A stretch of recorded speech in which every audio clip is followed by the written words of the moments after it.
Practice exam.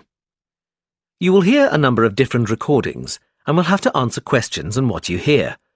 There will be time for you to read the questions and instructions, and you will have a chance to check your answers. All the recordings will be played once only. At the end of the test, you will be given 10 minutes to transfer your answers to an answer sheet. Part 1. You will hear a customer asking for help in a shop. First, you will have some time to look at questions 1 to 7.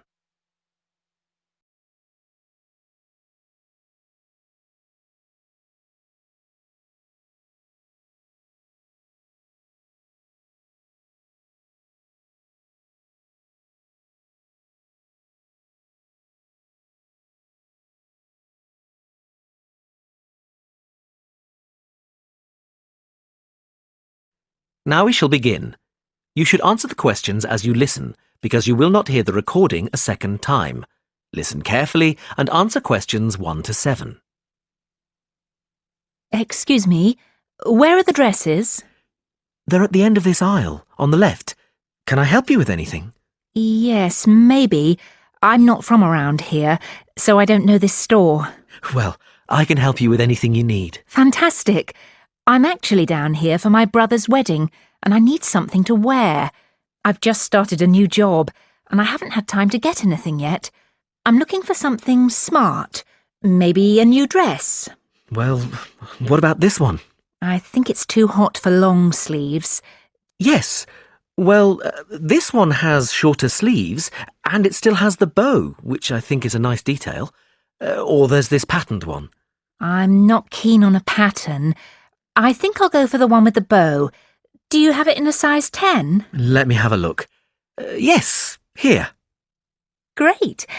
I need a hat, and then I can try them on together. What kind of hat are you looking for? What about this one with the flower? Yes, but if I may suggest, a taller hat would add to your height. Really? Yes, try this one.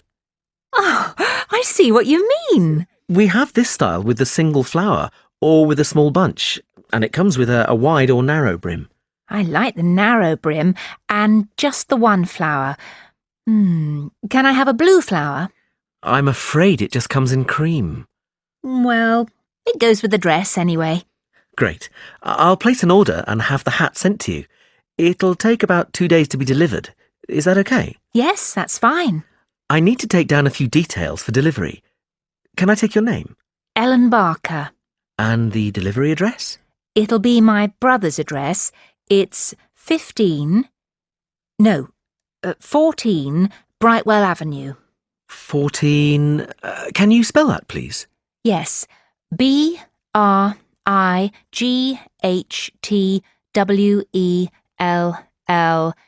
Avenue, Staybridge, Kent, DA4 7DF. And can I take a contact number? Yes, my mobile is 03221 7774. 03221 775. No, it's a 4 at the end. Oh, sorry, I've got it now.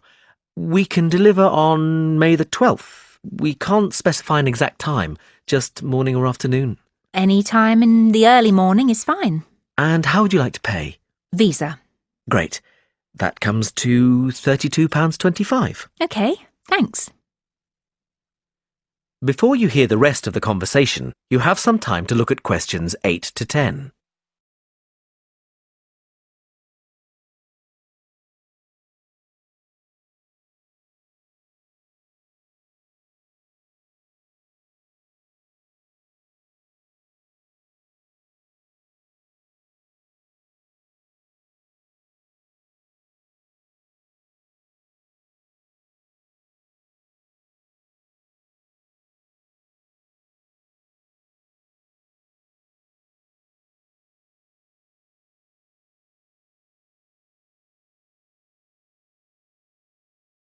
Now listen and answer questions 8 to 10. I'm just going to try this dress on and then look for shoes. Where are the changing rooms? They're to the left of the store, right next to customer services. And I want some shoes and accessories too. Where can I find them? The accessories are in the women's wear department. The shoe department is right at the front of the store, between menswear and home furnishings. Oh, no, sorry. We've just moved the shoe department for the summer season. It's now very near the changing rooms, actually, straight in front of them. Thanks so much for your help. And where can I pay for the other things? The cash desk is at the front of the store, by the menswear. Thanks. That is the end of part 1. You now have half a minute to check your answers.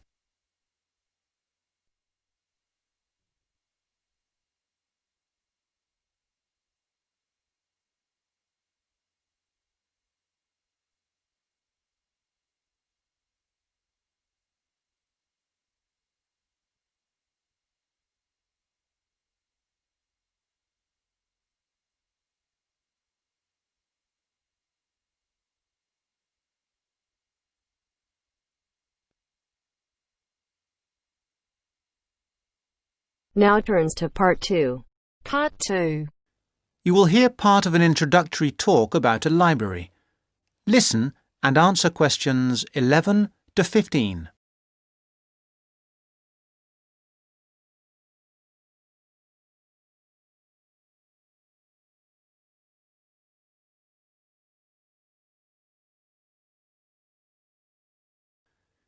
You will hear part of an introductory talk about a library.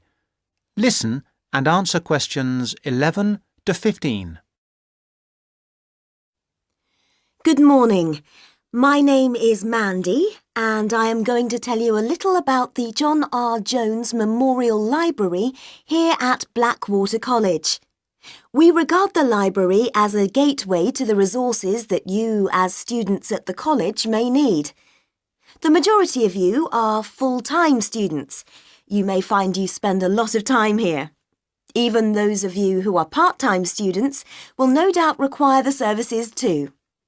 I hope that by the end of this short talk you will know the services the library has to offer, including the website and how to get any further help you may need. Oh, sorry, I forgot there may be a few distance learners on the tour today. I'll explain about the online facilities and borrowing by post scheme a little later on. This is the main site of the library, but we also have the Rivergate building and the Fieldhouse Library. The Rivergate building houses the geography resources, that is the book collection and the journal collection, as well as the map collection. The hours and days of opening of the Rivergate collection are the same as this building, except that it is closed on Christmas Day and New Year's Day. The Fieldhouse Library contains a specialist collection of local history, and if you want to visit it, you will need to make an appointment. Those two facilities are the only exceptions to the rule that all the Blackwater College libraries are open 24 hours a day, 7 days a week, 365 days a year. However, to gain access to the facilities, you must have your ID card. No ID card, no entry. We have heard all the stories and excuses, and we don't accept any of them. Just remember your ID card.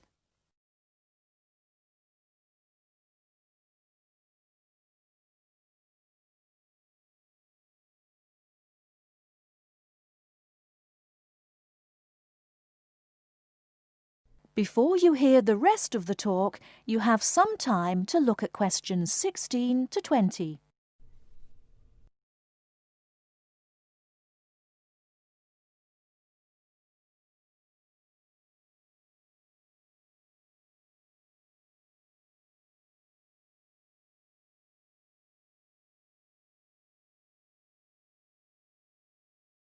Now, I must apologise for the mess you can see around you today.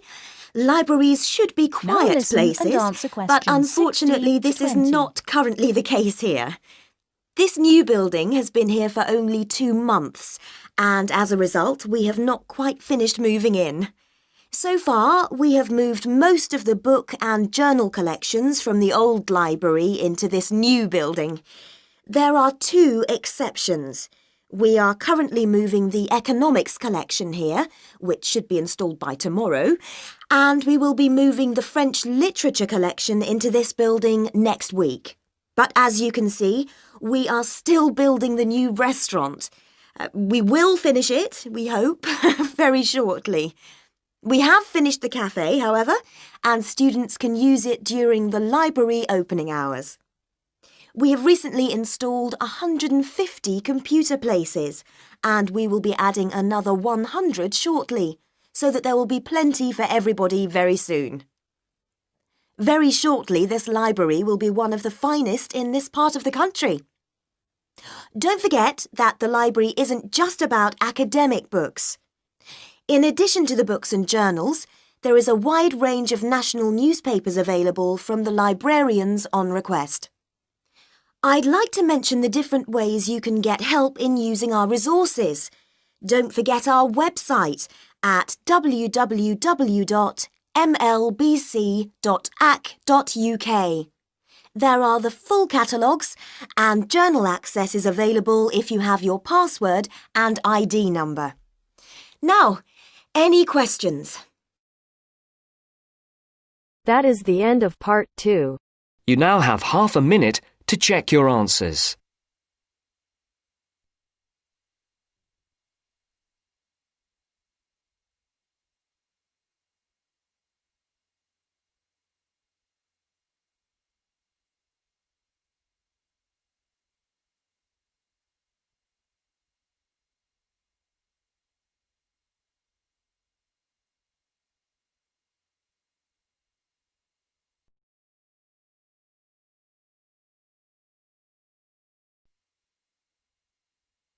Now turns to part 3. Part 3. You will hear a conversation between a tutor and two students, Amanda and Jake. First, you have some time to look at questions 21 to 25.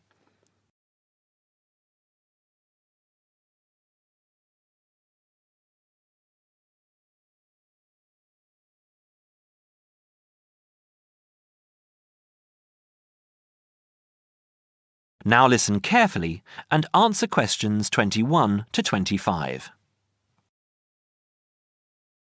So, Jake and Amanda, how did the project go? Very well, I think, Dr. Hinton. I certainly learned a lot and enjoyed myself at the same time. Me too. So, remind me, what was your project about? Basically, what makes successful people? Let's call them top achievers successful. Yes. How are they different from us? What do they do that other less successful people don't do? Interesting. And did you come to any conclusions? Quite a few, actually. Good. Share some with me then. Well, I'd always thought that a top achiever would be the sort of person who would bring work home every night and slave over it. But it appears not. Those types tend to peak early and then go into decline. They become addicted to work itself, with much less concern for results.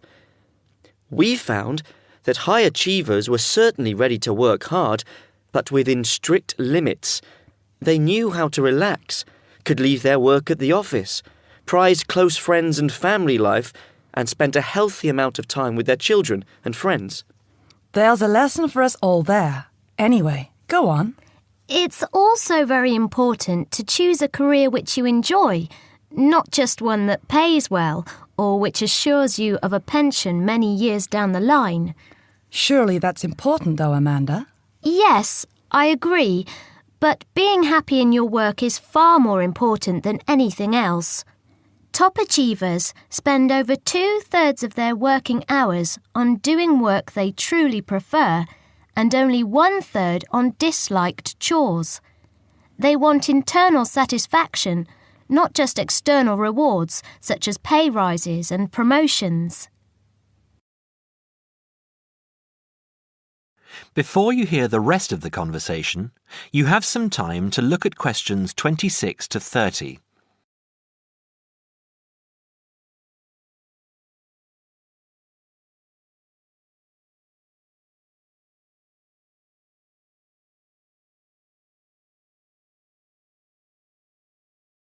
Now, listen and answer questions 26 to 30. Actually, in the end, they often have both, because they enjoy what they are doing, so their work is better and their rewards higher. Yes, Jake, that certainly makes sense. Now, can I ask you something? Do high achievers, as you call them, take many risks? Yes and no. I interviewed one business executive who told me he was able to take risks because he carefully considered how he could salvage the situation if it all went wrong. He imagined the worst that could happen, and if he could live with that, he went ahead. If not, he didn't take the chance. Other people prefer to stay in what I heard described as the comfort zone setting for security, even if it means settling for mediocrity and boredom too. Would you call top achievers perfectionists? Contrary to what I expected, no, I wouldn't. We came to the conclusion that a lot of ambitious and hard-working people are so obsessed with perfection that they actually turn out very little work. I happen to know a university teacher, a friend of my mother's, who has spent over 10 years preparing a study about a playwright.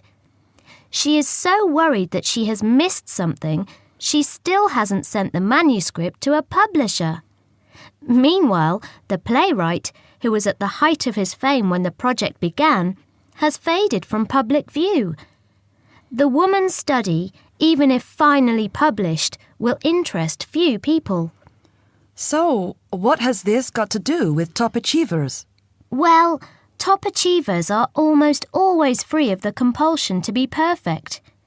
They don't think of their mistakes as failures. Instead, they learn from them, so they can do better next time. Well, would you call them competitive? High performers focus more on bettering their own previous efforts than on beating competitors. In fact, we, came to the conclusion that worrying too much about competitors' abilities and possible superiority can be self-defeating. Yes, and we found that top achievers tend to be team players rather than loners. They recognise that groups can solve certain complicated problems better than individuals and are eager to let other people do part of the work. Yes, loners, who are often over-concerned about rivals, can't delegate important work or decision-making. Their performance is limited because they must do everything themselves. Well, it looks as if you two have done a thorough job and learned something into the bargain too. Now, there are just a couple of points I'd like to clarify with you. That is the end of part 3. You now have half a minute to check your answers.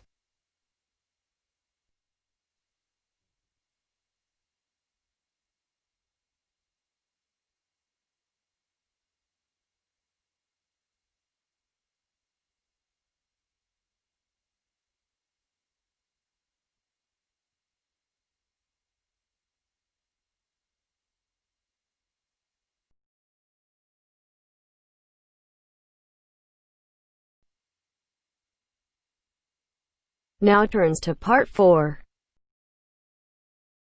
Part 4. You'll hear a lecturer talking about the International English Language Teaching System, Ielts. First, you have some time to look at questions 31 to 40.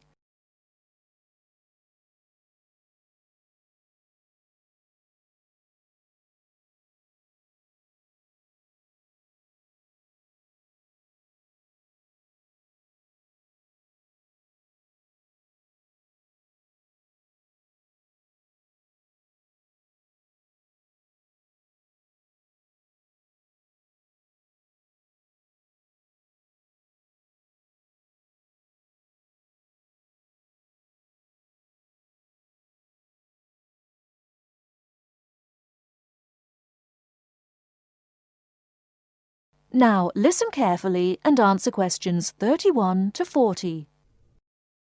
Remember to write no more than 2 words or a number for each answer. Hello everyone. Now, the International English Language Testing System exam, or Ielts as it's better known, is one of the most successful and popular English language exams in the world today. What we're going to look at now is the history of Ielts and how it came to be so successful. The story starts back in the 1960s when the British Council created an exam called EPTB to test international applicants wanting to study at universities and colleges in the UK. EPTB, by the way, stood for English Proficiency Test Battery. Strange name, I know. This exam mainly used multiple choice questions and by the end of the 1970s was considered a little old-fashioned. So, in 1980, it was replaced by Ielts, the English Language Testing Service. This new exam was much more modern in approach. It was much more communicative, for example, and was intended to reflect how language was used in the real world, particularly in the academic context of universities and colleges. However, during the 1980s, the number of candidates taking the test was quite low. For example, only 4,000 people took the test in 1981. It's true that this had risen to 10,000 by 1985, but if you compare that to the number of candidates who take Ielts each year these days, more than 1 million, you can see why they considered it to be quite small. There were also some practical problems with the test. So, in 1987, it was decided to conduct a review, leading to a revised version of the exam. This was introduced in 1989 under its new name, Ielts. Over the next few years, the number of candidates increased rapidly. In 1995, there were over 43,000 candidates, and it was possible to take the test in any one of 210 test centres around the world. 1995 was also the year of the next revision to the exam, which simplified the reading module and also improved exam administration. Further minor changes followed. The speaking module was altered in 2001, and the criteria for marking the writing tasks were revised in 2005. In the same year, a computerised version of the exam was offered at certain test centres. 2003 was a milestone for Ielts, as it was the year when the number of candidates went over 500,000 for the first time. There's no doubt that today, with, as we said, a candidature more than double what it was back in 2003, Ielts is a major player in the highly competitive industry of English language examinations. That is You the now end of have part half a 4. minute to check your answers.